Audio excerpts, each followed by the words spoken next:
जो मैं आपको पैगाम देना चाहता हूं वो ये, अपने बच्चों को आपने खास तौर पे एक चीज समझानी है। हमने अपने बच्चों को समझाना है, कोई मुल्क अजमत पे नहीं जा सकता, तरक्की नहीं कर सकता, उस मुल्क की दुनिया में इज्जत नहीं हो सकती जब तक वो मुल्क अपना मुकाम नहीं समझता, जब तक वो मुल्क एक चीज अपने ज़हन में नहीं डालता कि अल्लाह ने हमें पर दिए, अल्लाह ने हमें पर दिए, हम अशरफुल मखलूकात हैं, सबसे अजीम अल्लाह की मखलूक।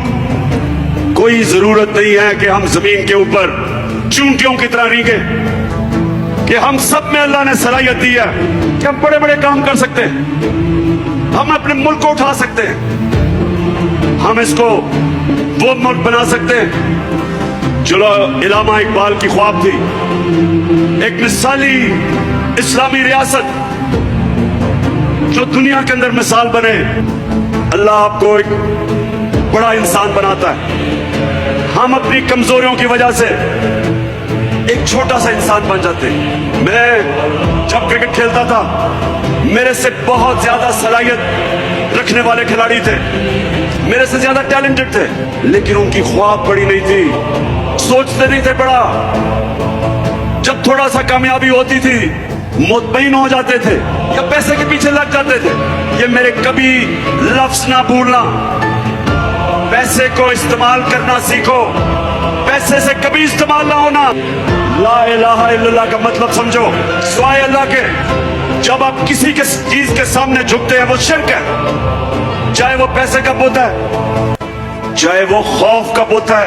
आजकल मेरी टीम के लोगों को, मेरे एमपीज को टेलीफोन आते हैं धमकियों के, मीडिया को धमकियां दी जाती हैं, एंकर्स को, सहाफियों को डराया जाता है कि इमरान खान के साथ ना चलो नहीं तो हम ये कर देंगे।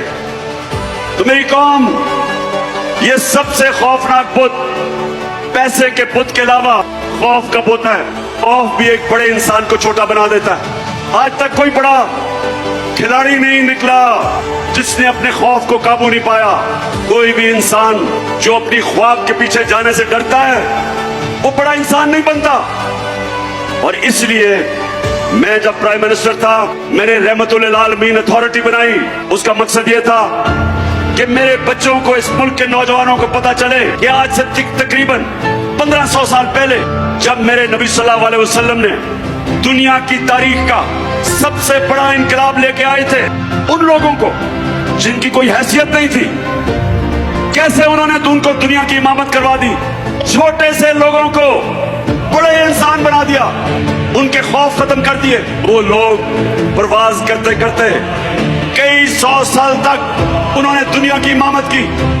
इसलिए अल्लाह हमें हुक्म देता है कि नबी सल्लल्लाहु अलैहि वसल्लम के रास्ते पे चलो। मेरी सबसे बड़ी कोशिश है कि मेरी अपनी कौम को किसी तरह अपने नबी की सुन्नत पे चलाऊं ताकि मेरी कौम भी एक अजीम कौम बने।